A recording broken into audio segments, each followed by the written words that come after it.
If you thought the Cowichan Nation claiming traditional territory on prime Richmond real estate was bad, just wait till you see what Western Quebec is now going through, as it just got a First Nation-sized plot twist. I warned you that Richmond BC was just the beginning, and that there was nothing stopping other Indigenous tribes from claiming private lands all across the country. Well, folks, that is exactly what's now happening. So first of all, Richmond homeowners are hard-working families who have poured their blood, sweat, and life savings into their land, and they are under direct attack. The government is just sitting on their hands, watching your titles get shredded. This all started with the Cowichan Nation claiming traditional territory on prime Richmond real estate. The court ruled that their Aboriginal title coexists with your fee simple ownership. Coexists? How do two exclusive owners share the same land? The answer is they don't. Mayor Malcolm Brody called it a complete and utter shock. He said it jeopardizes private fee simple rights all across BC. Hundreds of people packed a public hearing at the Sheraton Airport Hotel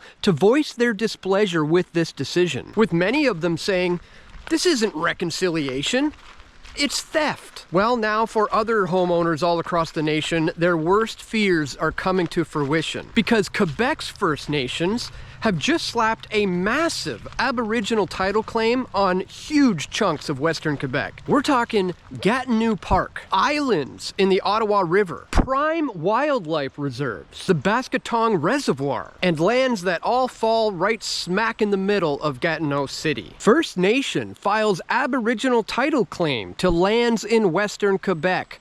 And Algonquin First Nation has filed a title claim in Quebec Superior Court over large swaths of territory across the west of the province, and is also seeking $5 billion from governments and crown corporations. That's public land, your parks, your hydroelectric dams, your forests. They are now saying, this is ours. And on top of that, they want $5 billion in damages from the federal government. Why? Because according to Chief Jean-Guy Whiteduck, billions of dollars have been taken out of our lands with limited return.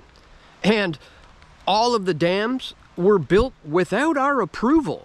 We were never compensated. They're pointing to some 260-year-old treaty from 1760, the Treaty of Squamish, and the Royal Proclamation of 1763, ancient history, to squeeze billions of dollars from taxpayers today. But hold on, Dan. Chief Whiteduck says this won't touch private homeowners. This is just the public lands they want to control, like water, wildlife, forestry, and your recreation. Richmond homeowners were told the same thing, but look what's happening there now. How voluntary is reconciliation again? Governments ignored them for decades, so now it's court time. The Quebec Superior Court. And with the recent ruling, like the Cowichan case, handing titles to tribes, this could explode all across the country. Guys, this is the Indigenous grievance industry in action. Endless claims, massive payouts, and no end game. So it's time to wake up, Canadians. Your tax dollars, your parks, your power are all on the chopping block for reconciliation that never ends. This isn't justice. It's a shakedown. So please share this video far and wide and get the word out that this land grab is accelerating. And if you appreciate my efforts to bring you this information, please consider taking 1 minute today to make a donation at pressfortruth.ca/donate. You can find a link for that in the description. So that's all for today, my friends. Please subscribe to this channel if you haven't already. Click that like button and leave a comment. And stay tuned, guys. I'm gonna have more video reports coming soon, God willing. This is Dan Dicks reporting for Press for Truth. We all want truth.